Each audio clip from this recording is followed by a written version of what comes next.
Stars were quiet that night. Too quiet. Out beyond the rim of the known galaxy, in a quiet patch of interstellar space where only the boldest explorers dared travel, something stirred. A signal, faint but ancient, pulsed through the void like a heartbeat buried deep in the bones of the cosmos. It wasn't meant to be heard. It was never supposed to be touched. But curiosity is universal and dangerous. In the command chamber of the Zalari Concord's exploration vessel Vornath Kel, Ambassador Trennick narrowed his narrow eyes at the flickering symbols on the display. Unidentified energy signature, unknown origin, possible pre-collapse artifact, his second-in-command announced with cautious reverence. Trennick felt the air shift, cold, uneasy. The signature didn't just exist, it was alive, pulsing with an eerie rhythm that made the floor feel like it was breathing beneath them. Without waiting for clearance from high command, he gave the order to boost the signal. For science, for glory, for the legacy of the Zalari.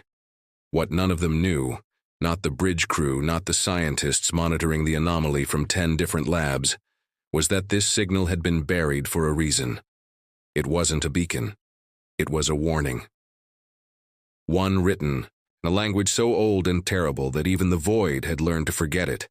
When the signal went out, it did not echo through empty space. It called, and they answered.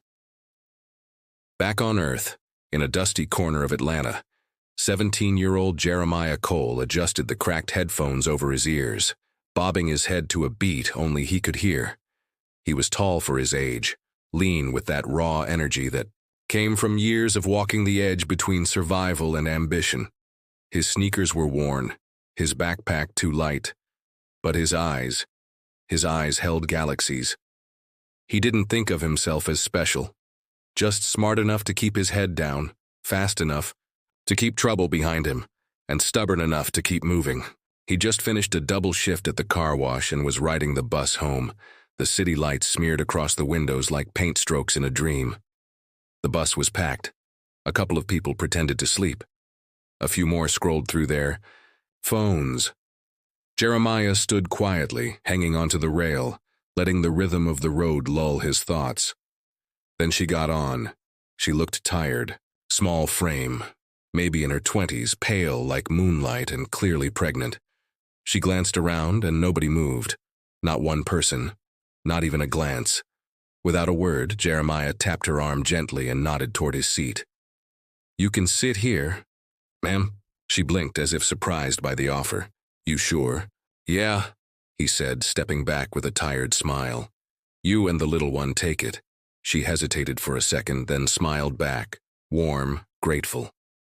"Thank you," she said, as she lowered herself into the seat. They didn't speak after that. He went back to his music, back to his thoughts. But when she got up to leave 2 stops later, she slipped something into his hand. Just a small folded piece of paper. He looked at her, confused. She didn't say anything, just nodded and stepped off the bus, fading into the dark like she was never there. Curious, he opened the note. What it said stopped his heart. "If you're reading this, they've already noticed you. Do not go home. You're not safe anymore. Trust your instincts, and if you see the light in the sky, run." At first he thought it was some weird prank, but then he looked up, and there it was, through the grime-smeared bus window, just above the skyline, a light, a spiraling, unnatural shimmer that twisted like smoke caught in glass, the kind of light you didn't see unless the world was about to change. 3 systems away, the Zalari fleet hovered motionless near the dead moon of Ixoth Prime. The signal they activated hadn't opened a gate. They'd torn one, and from that torn seam, in reality, something emerged. First it was just heat, then vibration, then noise, a low grinding hum that felt like the universe trying to clear its throat. And then, ships, dozens of them, fast, black as oil, angled in ways that hurt the mind to look at. No visible insignias, no broadcasts, no greetings. Just one word came, through the comms, transmitted in a growl like iron dragging across stone. Humanity. Trennick didn't understand. Who sent them? Why are they here? A technician whispered, They weren't summoned. They were released.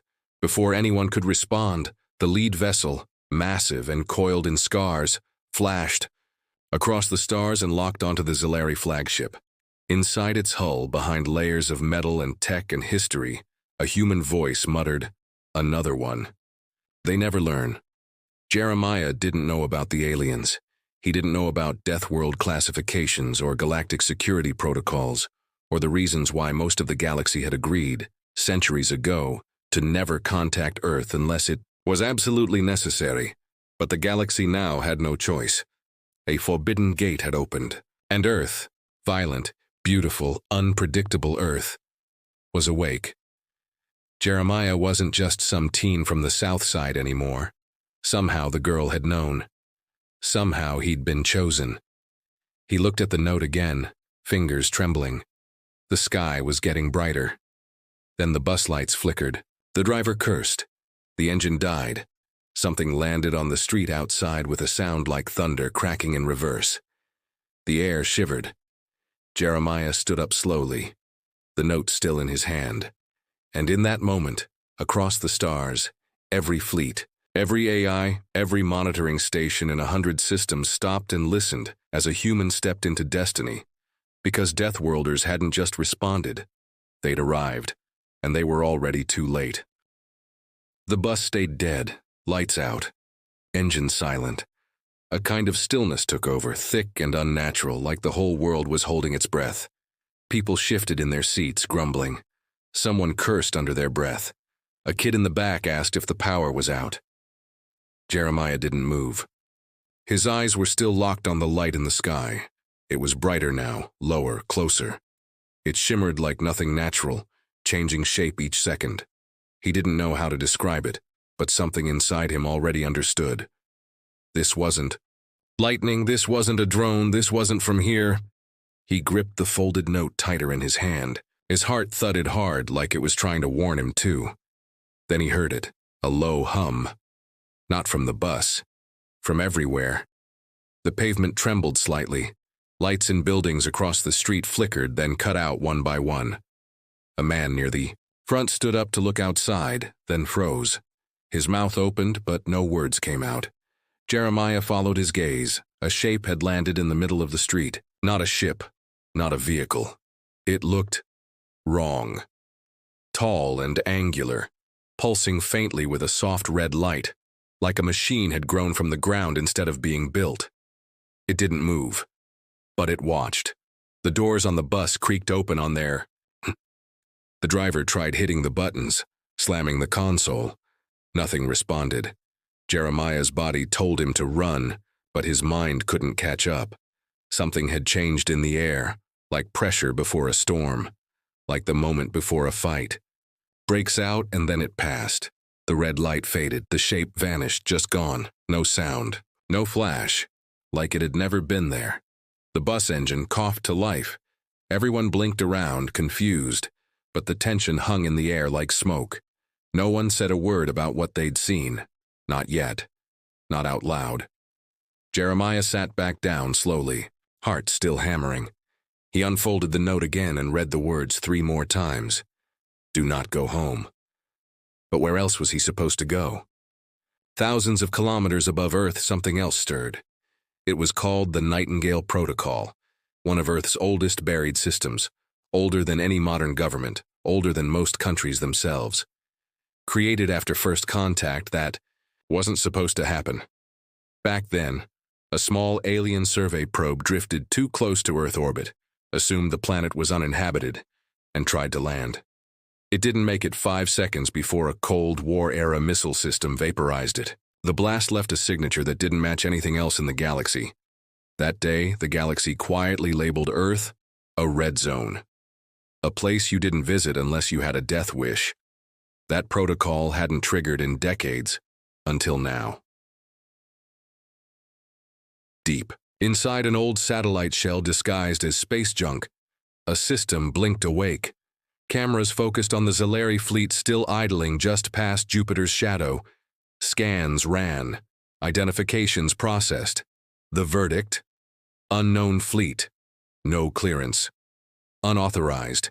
Entry. A second scan revealed something worse. Gate rupture detected. Class X anomaly. The protocol spoke only once through a secure line that didn't exist anymore, routed through underground networks that even the most advanced AIs had forgotten. Humanity compromised. Respond accordingly. And suddenly, Earth was no longer silent. Jeremiah walked off the bus 3 stops early, his eyes darting to the sky every few seconds. The city had changed in the last hour. Not on the surface. People still walked the sidewalks, still stared into phones, still argued in passing cars. But under it all, there was a quiet hum, a feeling crawling just under the skin. He passed by an old bodega. Its windows were covered in old flyers and local ads, but something caught his eye, an old newspaper clipping taped to the glass. 74, the day the sky sang. He leaned in closer. The article was yellowed and grainy, barely readable. It mentioned strange lights, disappearances, government lockdowns that never made the news. The last line sent chills down his spine. They left a warning, but no one listened. Next time, we won't be ready. He stepped back. What the hell was going on? His phone buzzed in his pocket. A text from an unknown number. You've been seen. They're coming. He froze, looked around. No one seemed to notice him, but he could feel it. That sense of being watched, of something closing in. The city, always so alive, now felt like a trap. He had to keep moving. Above him, in low orbit, a human ship that shouldn't have existed uncloaked. Sleek, old, battle-worn, covered in black plates with patchwork repairs and faint streaks of glowing blue along its spine. No flag, no call sign, no official registry. Inside, 6 people watched the situation unfold. Captain Marla Vance lit a cigarette with a shaking hand. How long since the gate opened? 58 minutes, replied the pilot, a wiry man named Roach who never looked anyone in the eyes. And how long until they realize we're not just responding? Roach didn't answer. The silence said enough. The Zilari had triggered something ancient, something buried. They hadn't just summoned a signal, they'd reactivated an old threat, one that Earth had barely survived before, one that had changed humanity forever. But what scared Marla most wasn't the gate, it was the note. She tapped her screen, pulling up a snapshot from a security feed. Jeremiah, stepping off the bus, the note in his hand. How the hell did she, find him? Marla muttered. No idea, Roach said. But if she's awake, then the rest are too, Marla finished. She looked at the stars, her expression unreadable. We're out of time. Back on Earth, Jeremiah ducked into an alley as a military convoy sped past the main road. Unmarked vehicles, black suits. Guns way too advanced for any police force he knew. He stayed low, quiet. Then he heard footsteps behind him. A voice, calm, female, and too confident to belong in that alley, spoke. You really shouldn't be alone right now. Jeremiah spun around. She was standing in the shadows. Same woman from the bus, same calm eyes. But something about her felt different now. Like she didn't really belong in this time, in this place. Like her presence was borrowed from somewhere else. How'd you find me? He asked. I never lost you. He stepped back. Who are you? She smiled, tired, sad. You'll understand soon. Before he could say another word, the sky cracked open. A tear, long and jagged, split the clouds above the city. Light poured through. Not white or blue, but something else. Something the eyes weren't meant to see. Screams echoed from the streets. Alarms blared in the distance. Drones filled the air. Panic spread. And from the tear, ships began to descend. Not human? Not Zilari, something else. The woman stepped forward. It's starting, she whispered. Jeremiah stared up at the sky, at the warships pouring through a wound in the world. And deep in his chest, something ancient stirred. Jeremiah didn't know what to do.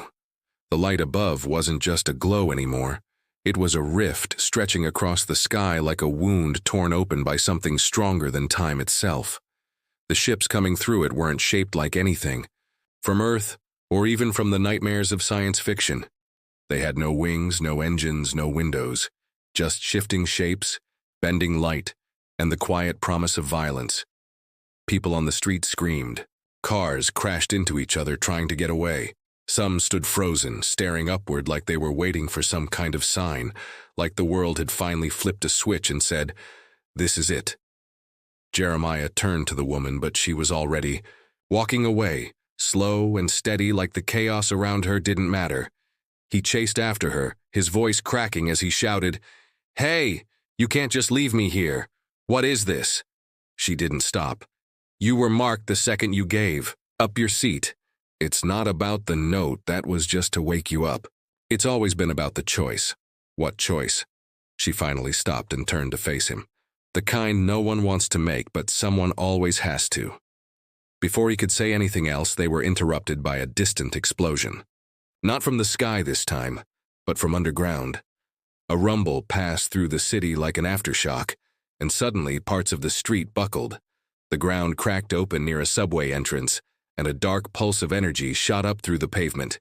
Jeremiah's ears rang. His balance shifted. It wasn't just the sky that had changed. The city itself was waking up to something old, something buried. Hundreds of miles away, deep beneath a decommissioned military installation in Nevada, a man named Dr. Saul Becker stood in front of a screen filled with strange data. He was one of the last remaining members of Project Echo Veil, a Black Ops program meant to track interdimensional threats.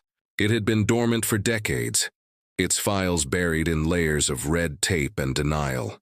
Until now, the monitor in front of him displayed readings that shouldn't be possible. Gravitational anomalies, time dilation, unidentified radiation patterns, all originating from the same location, Atlanta. "It's the same signature from '74, Becker muttered, rubbing his temple. The tech next to him swallowed hard.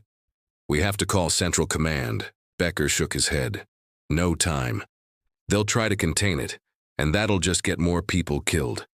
We need to locate the source. Someone made contact. Someone triggered the event. Find them." Back in the city, Jeremiah followed the woman through a side alley as sirens blared and people fled in every direction. News helicopters circled the skyline, broadcasting grainy footage of the glowing rift and the descending ships. Social media exploded. Hashtags like Kwang Sky Tier, Not Aliens, and Atlanta Anomaly were trending worldwide within minutes. But Jeremiah wasn't thinking about any of that. He just wanted to survive the next hour. "What's your name?" he asked, finally catching up to her. "Doesn't matter." "Come on," she sighed, then looked at him. "Call me May." "May. Are you even human?" She hesitated, and that pause said more than a direct answer ever could. "I was," she said quietly. "Long ago," he swallowed, trying to make sense of it. "So why me? Why pick me?" "Because you're not special," she said bluntly. "You're ordinary, and that's exactly why you matter." That didn't make him feel better. They moved quickly through back streets until they reached an old building that looked abandoned. Broken. Windows, a rusted-out fire escape, the whole thing leaning slightly to one side. May opened the door with a key that looked handmade. Inside, it was nothing like the outside. Clean floors, screens humming. A row of what looked like old radio towers mixed with glowing tech that gave off a low hum. Jeremiah looked around, stunned. "What is this place?" "Safe house. Echo Veil. Built it. There are a few hidden across the world, but only a handful of people still know where they are. And you're one of them? I was one of them. Now I'm just someone trying to stop the same mistake from happening twice." Moved to one of the screens and tapped out a sequence. A grainy satellite view of the city appeared, with red lines mapping out the energy pulses. "There's more than one rift forming," she said. "They're spreading, slowly. But if we don't shut down the original tear, the others will feed off it. Multiply. The whole planet will become a gateway." "To what?" Jeremiah asked. She looked at him. "To things we're not ready to meet." Meanwhile, the Zilari fleet, still hovering outside Earth's atmosphere, was in chaos. Ambassador Trennick paced across the command deck, watching in horror. As the transmissions came through, military activity, energy surges, the unmistakable signs of human mobilization. But what scared him more were the other readings. He turned to his science officer. These shapes coming through the rift, they're not Earth-based, are they? No, the officer replied. But they're responding to the same beacon. Trenics. Voice lowered. Then who are they? The officer's skin paled to a sickly blue. I think they're the ones the humans sealed away. The reason the protocol exists, Trenic cursed. Then we didn't summon them. The officer nodded slowly. We freed them. Far below, in another part of Atlanta, a man named Anton Ridge walked calmly through the chaos. He wore a dark suit and an earpiece. No one knew his real title. No one asked. He worked for a shadow group that didn't officially exist, an organization tasked with making sure humanity never crossed a line it couldn't uncross. Anton stared up at the rift. With no fear in his eyes, only calculation, he made a call. Targets awake, the boys in motion, Maze with him. The voice on the other end was cold. Then we proceed. Anton nodded once. Do you want him alive? A pause. Then, if possible, Anton smiled. Understood. He slipped into the shadows, blending into the panic like smoke into air. The game had already begun, and Jeremiah didn't even know he was the key piece on the board. The safe house trembled. It wasn't much at first, just a flicker in the lights, a soft rumble underfoot. But Jeremiah felt it in his bones. May stood rigid in front of the map, staring as the red pulses spread like a sickness across the city. What had started as one tear in the sky was now 5, and more were forming. They're accelerating, May said under her breath, voice tight. Something's changed. Jeremiah watched the screen. That's downtown. That's where my mom works. He stepped toward it, but May stopped him with a hand on his chest. If you go out there now, you won't make it. She's out there, he said, voice rising. She's real. These ships, these lights, that crazy floating thing. I don't even understand what's going on. But she's out there, and I can't sit here while... May grabbed his shoulder. You think this isn't real for me, too? You think I don't know what it's like to lose everything while watching the sky fall apart? Jeremiah's jaw locked, chest heaving. She softened slightly. There's still a chance to stop this. But if we waste time doing what feels right, instead of what is right, we lose. All of us. Outside, the air grew heavier. It was like the city itself had become aware, groaning, breathing, bending under the weight of something no one could see yet. The ships weren't attacking directly. Not yet. But they were spreading out, weaving a web of sorts, tracing ancient paths in the sky. Something strategic. Something ritual. May turned back to the screen. They're not just invading. They're reactivating the old grid, the one buried under every major city. We always thought the remnants were dormant. But this was designed to reopen the prison. Jeremiah swallowed hard. Prison? She nodded slowly. They weren't just sealing a breach back in 74. They were locking something in. Something older than Earth, older than humans. We don't even have a name for it. He took a step back, his mind struggling to keep up. Then what do they want with me? May didn't answer at first. Her eyes drifted toward the center of the map where a glowing red marker blinked over a collapsed subway tunnel. They want what's inside you. And they're going to burn the world to get it. In orbit, Captain Marla Vance stood at the edge of the ship's forward viewport, watching Earth tear itself open. The Zalari fleet had withdrawn slightly, clearly spooked by what they'd triggered. But it didn't matter. The breach couldn't be closed with diplomacy. It had gone too far for that. A crewman stepped forward. Tracking multiple signals, ma'am. One of the ground targets is moving. Pattern suggests intentional evasion. Possible Echo Vale survivor. Marla narrowed her eyes. Send a stealth. Pod quietly. I want eyes on him. Aye, she tapped her fingers against the glass. This wasn't her first contact scenario, but it was the first time she genuinely didn't know what side she was supposed to be on. Anton Ridge stood inside a parking deck overlooking the second tier. He didn't blink as the buildings around it twisted in strange ways like the laws. The physics were rewriting themselves. Shadows bled upward.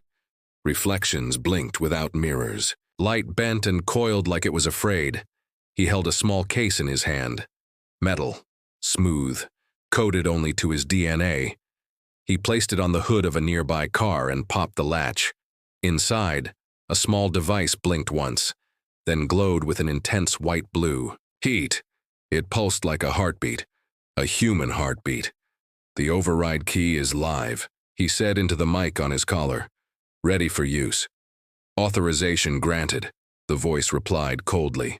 Anton's lips curled slightly. If May was activating defenses, then it meant she'd picked a candidate, a child no less, typical of her. He reached into the case and pulled out a thin spike of metal. On it, etched in silver, were coordinates. One location, one point in the city where all lines converged. The origin site. He had to get there first, and if the boy stood in his way, so be it. Back at the safe house, the walls suddenly groaned under the pressure of something unseen. May's head snapped up. They found us. Jeremiah didn't need more explanation. The air was tight now. Electric. Like a storm was pressing its fingers against the back of his neck.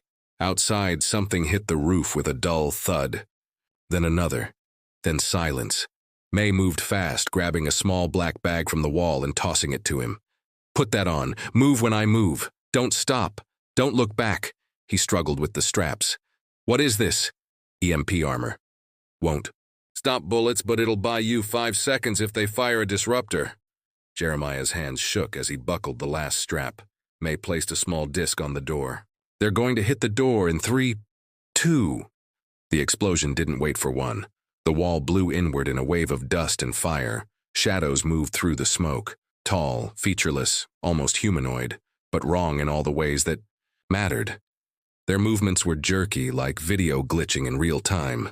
Their eyes glowed with a soft white fire. May fired first. No warning. Her weapon wasn't a gun in any traditional sense. It let out a sharp snap with each shot, the air around it bending with heat. The creatures screamed, not with sound, but with pressure. Jeremiah felt it in his teeth, in his skull, behind his eyes. She grabbed his arm and yanked him through the side exit. They ran, down alleyways warped by strange energy, through empty streets where cars floated a few inches off the ground for no reason, over shattered sidewalks that pulsed like veins. Above them, the rift stretched wider. It had become something else now, less like a tear, more like a door that had just been unbolted. In its center, something massive stirred. Jeremiah looked up just long enough to see a shape, a figure the size of a building, its outline blurry and shifting. It hadn't come through yet, but it was watching, waiting. May's voice cut through his shock. If we reach the tower, we can stop the cascade. That's where the original seal is buried. How? You activate it. Me? I don't know how to. You will, she said. You don't need training, you just need to make the choice. Another explosion. Closer this time. The shadows were hunting, and the city, his city, was unraveling piece by piece. Whatever was coming through that sky wasn't just here to conquer. It was here to finish something it started long before humans ever existed, and Jeremiah had just become the final variable.